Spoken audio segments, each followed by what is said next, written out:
Bienvenidos a Entendiendo Relatos. Hoy os contamos la historia de un hombre que, sin escribir una sola palabra, cambió para siempre nuestra forma de pensar. Su nombre era Sócrates, un albañil que deambulaba descalzo por Atenas, afirmando que su única sabiduría era no saber nada. ¿Cómo pudo este personaje sentar las bases de la filosofía occidental? Y más importante aún, ¿por qué su propia ciudad lo condenó a muerte? Lo que sabemos de él nos llega a través de sus discípulos, como Platón, dibujando el retrato de una mente tan brillante como peligrosa para el poder establecido. Comencemos con la historia de hoy. Para entender a un hombre que desafía a su ciudad, primero hay que entender la ciudad. La Atenas del siglo V a.C. no era un lugar tranquilo. Era una superpotencia recién salida de su victoria contra el imperio persa, orgullosa y rebosante de una confianza casi arrogante. Su corazón monumental latía en la Acrópolis, pero su alma real, ruidosa y caótica, vivía en el ágora. Podemos imaginar el ágora como un hervidero de gente. Comerciantes gritando precios junto a políticos buscando apoyos y artesanos trabajando a la vista de todos. En este escenario de vida desbordante, las ideas eran una mercancía más. Y los mejores vendedores de esa mercancía eran sin duda los sofistas. Eran los maestros de la retórica, una especie de celebridades intelectuales que viajaban de ciudad en ciudad. Enseñaban a los jóvenes de familias ricas el arte de la persuasión. Cobran auténticas fortunas por dar las herramientas para ganar un debate, sin importar si la causa defendida era justa o no. Para ellos, la verdad a menudo era relativa, lo único que importaba era convencer al auditorio. Este era el combustible de la democracia ateniense. Un sistema donde cualquier ciudadano varón podía tomar la palabra en la asamblea y votar directamente las leyes. ¿Suena como un sistema ideal? Quizás. Pero también era un sistema increíblemente vulnerable a la demagogia, a esos discursos elocuentes que podían esconder las peores intenciones. La elocuencia era poder, y los sofistas vendían las llaves de ese poder. Sobre esta Atenas vibrante y compleja se cernía una sombra cada vez más oscura. La guerra del Peloponeso, un conflicto brutal y larguísimo contra su gran rival, Esparta, que se extendió desde el 431 hasta el 404 a.C. La guerra trajo plagas devastadoras, derrotas humillantes y una profunda crisis de valores. La confianza se evaporó, dejando en su lugar el miedo y la sospecha. La ciudad, herida y paranoica, empezó a buscar culpables. Empezó a perseguir a quienes se atrevían a pensar diferente. En este polvorín de contradicciones, un hombre que solo hacía preguntas incómodas no era visto como un filósofo. Era una amenaza. Mientras los sofistas vendían discursos grandilocuentes en el ágora, Sócrates hacía algo radicalmente distinto. No daba conferencias, ni cobraba por lecciones. De hecho, insistía en que no tenía nada que enseñar. Su punto de partida era una de las frases más famosas y malinterpretadas de la historia. Solo sé que no sé nada. No era una declaración de ignorancia, sino todo lo contrario. Era el reconocimiento de que la verdadera sabiduría comienza al abandonar la arrogancia de creer que ya se tienen todas las respuestas. Este era el primer paso de su método. ¿Cómo funcionaba exactamente? Primero venía la demolición. Esta fase, conocida como el elenchos o refutación, era un interrogatorio implacable. Podemos imaginar a Sócrates acercándose a un político que presume de entender la justicia. Con una serie de preguntas aparentemente sencillas, Sócrates lo guiaba por su propio razonamiento, hasta que el político se veía atrapado en sus propias contradicciones. La certeza inicial se derrumbaba, dejando al interlocutor en un estado de confusión. Pero esa confusión era necesaria. Era el momento en que comenzaba la segunda fase, la mayéutica. El término significa el arte de las parteras, la profesión de su propia madre. Sócrates afirmaba que él no implantaba el conocimiento en los demás, sino que les ayudaba a dar a luz las ideas que ya llevaban dentro. A través de más preguntas, ayudaba a la persona a examinar sus creencias, a descartar las falsas y a formular una verdad propia, una que nacía de la razón y no de la simple repetición. La diferencia con los sofistas era abismal. Ellos ofrecían un conocimiento externo, empaquetado y listo para usar en un debate. Sócrates, en cambio, te obligaba a un doloroso parto intelectual para encontrar tu propia verdad. No te daba el pescado, te enseñaba a pescar. Y en una ciudad acostumbrada a las respuestas fáciles, este proceso no solo era irritante, era subversivo. Sócrates tenía una curiosa forma de describirse a sí mismo. No era un maestro ni un sabio, sino un tábano, un insecto molesto enviado por los dioses para picar al grande y perezoso caballo que era Atenas, para despertarlo de su complacencia. Y su aguijón eran las preguntas. El ágora se convirtió en su coto de caza intelectual. Allí, se acercaba a los hombres que ostentaban el poder y la fama. Se dirigía a un general que presumía de conocer el valor, y con unas pocas preguntas, le hacía admitir que no sabía cómo definirlo.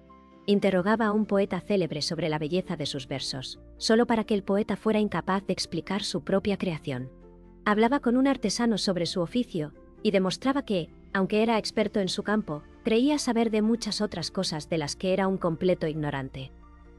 Estos interrogatorios no ocurrían en privado. ¿Tenían lugar a la vista de todos el resultado de estas humillaciones públicas? Los hombres más respetados de Atenas eran desenmascarados como farsantes ante una multitud que, a menudo, contenía a sus propios hijos. El resentimiento hacia ese anciano descalzo y molesto crecía cada día. No era un filósofo buscando la verdad, era un provocador que estaba socavando la autoridad. Pero si la élite ateniense lo despreciaba, los jóvenes lo adoraban. Chicos brillantes y de buenas familias como un joven Platón, o el carismático y ambicioso Alcibíades, se arremolinaban a su alrededor. Para ellos, ver a Sócrates desmontar la arrogancia de sus mayores era el mejor espectáculo de la ciudad. Era una lección de humildad y un acto de rebelión intelectual. Veían en él no a un destructor, sino a un liberador de la mente.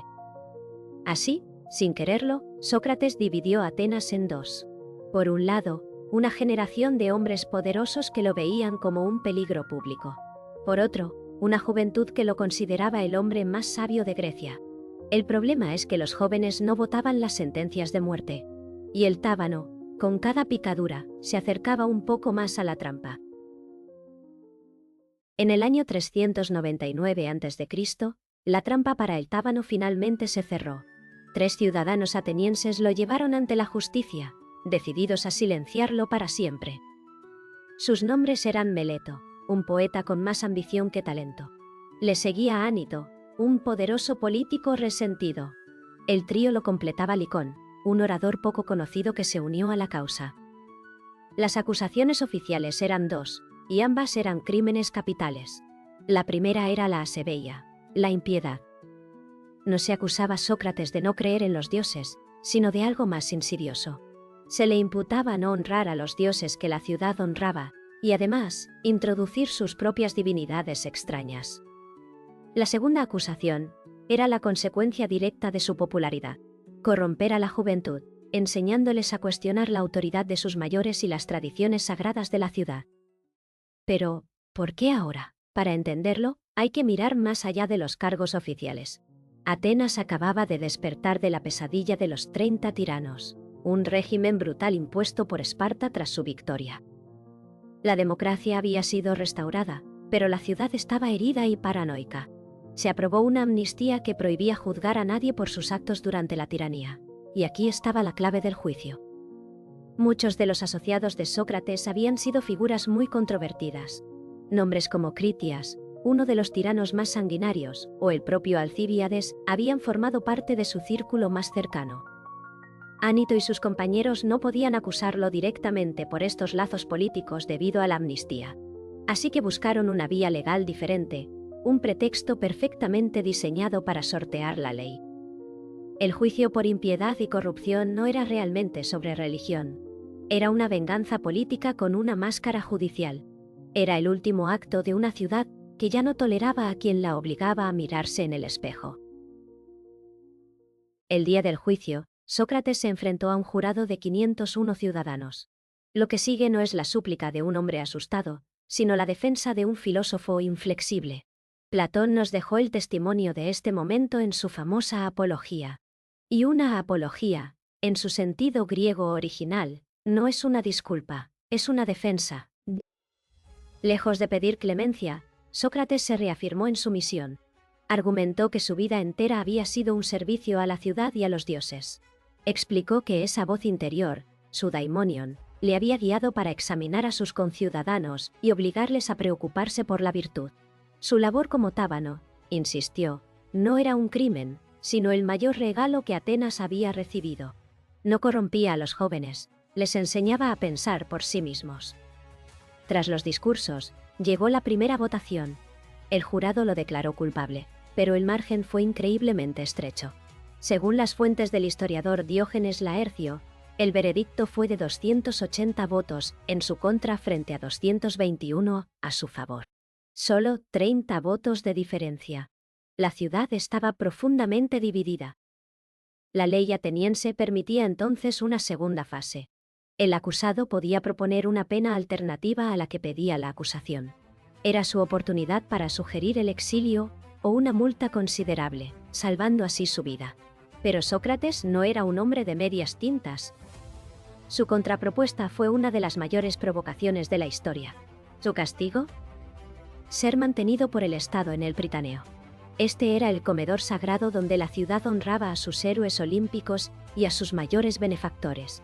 En esencia, no pidió un castigo, sino una recompensa. Aquello fue demasiado. Los miembros del jurado que habían votado por su inocencia se sintieron profundamente insultados. La arrogancia de Sócrates selló su destino. En la segunda y definitiva votación, la balanza se inclinó de forma aplastante. Una mayoría mucho mayor lo condenó a muerte. El castigo sería beber una copa de cicuta. La condena estaba dictada, pero la historia de Sócrates aún no había terminado. Su ejecución se retrasó casi un mes debido a una festividad religiosa. Durante ese tiempo, permaneció en prisión, recibiendo a sus amigos, discutiendo filosofía como si nada.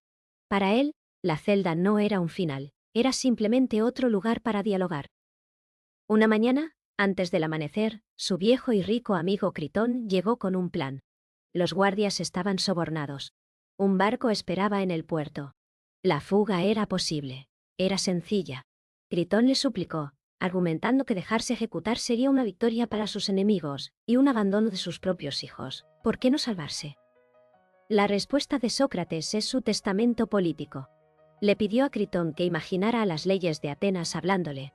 Le dirían: Sócrates, hemos sido nosotras las que permitimos tu nacimiento, tu educación y tu ciudadanía. Has vivido 70 años bajo nuestra protección, aceptando nuestro pacto.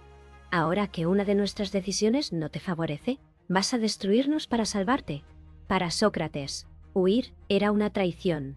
Sería responder a una injusticia cometiendo otra, invalidando así toda su vida, dedicada a la virtud y la coherencia. Se quedó. Llegó el día final. Sus discípulos lo rodearon, llorando desconsoladamente.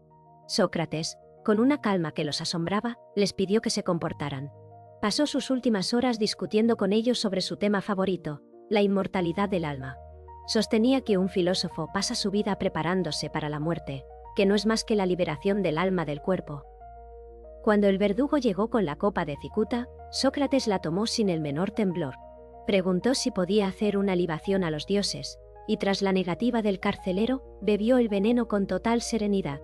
Caminó un poco, y cuando sintió que sus piernas se entumecían, se recostó. El frío subió lentamente por su cuerpo. Antes de que el veneno llegara a su corazón, se descubrió el rostro y pronunció sus últimas palabras. Critón, le debemos un gallo a Asclepio. No te olvides de pagarlo. Su muerte fue su lección definitiva. La muerte de Sócrates no fue una derrota. Fue, paradójicamente, su victoria más contundente. Al beber la cicuta, el hombre de carne y hueso desapareció, pero en su lugar nació el mártir, el símbolo eterno de la integridad intelectual frente al poder irracional. La clave de esta transformación tiene un nombre: Platón. Su discípulo más brillante no solo quedó devastado por la injusticia, sino que canalizó su dolor en una misión de vida. Se dedicó a inmortalizar las enseñanzas de su maestro, convirtiéndolo en el protagonista de sus famosos diálogos. Gracias a él, las preguntas de Sócrates resonarían durante milenios. Años más tarde, fundaría la Academia, la primera gran institución de enseñanza superior de Occidente, donde el método socrático se convirtió en el pilar del conocimiento. Aquí nace, sin embargo, un problema fascinante para los historiadores. ¿Dónde termina el Sócrates real y dónde empieza el personaje literario de Platón? Es la llamada cuestión socrática. Es casi imposible saber con certeza qué ideas eran del maestro y cuáles fueron desarrolladas por el discípulo. Pero quizás eso no sea lo más importante. Platón no solo preservó una memoria, construyó un ideal. El legado socrático, además, no siguió un único camino. Se ramificó como un árbol robusto. Los cínicos, por ejemplo, llevaron al extremo su desapego por las convenciones sociales y los bienes materiales. Los estoicos, por su parte, heredaron su inquebrantable compromiso con la virtud como el único bien verdadero. Y ese árbol sigue dando frutos hoy. El método socrático vive en las aulas, donde un buen profesor no da respuestas, sino que ayuda a sus alumnos a encontrarlas. Vive en los tribunales de justicia, en el interrogatorio que busca la verdad a través de las contradicciones. Y vive en la ciencia, cuyo motor es la duda constante, la voluntad de cuestionar lo que se da por sentado. Sócrates no dejó una sola palabra escrita. No necesitaba hacerlo. Su herencia no fueron dogmas, sino una actitud. Nos dejó la idea más revolucionaria de todas, que una vida que no se examina no merece la pena ser vivida. Y esa idea, nacida en las bulliciosas calles de Atenas, es la que verdaderamente forjó el pensamiento de Occidente. Hemos llegado al final de nuestro viaje por la vida de un hombre, que nos enseñó a cuestionarlo todo. Gracias por acompañarnos. La historia de Sócrates demuestra que la integridad intelectual y la búsqueda de la verdad son un legado inmortal más poderoso que cualquier condena. Su vida es un recordatorio de que pensar por uno mismo es el acto más revolucionario. Si te ha gustado este análisis, no olvides darle a me gusta, suscribirte a nuestro canal y activar la campanita para no perderte los próximos relatos que han forjado nuestro mundo.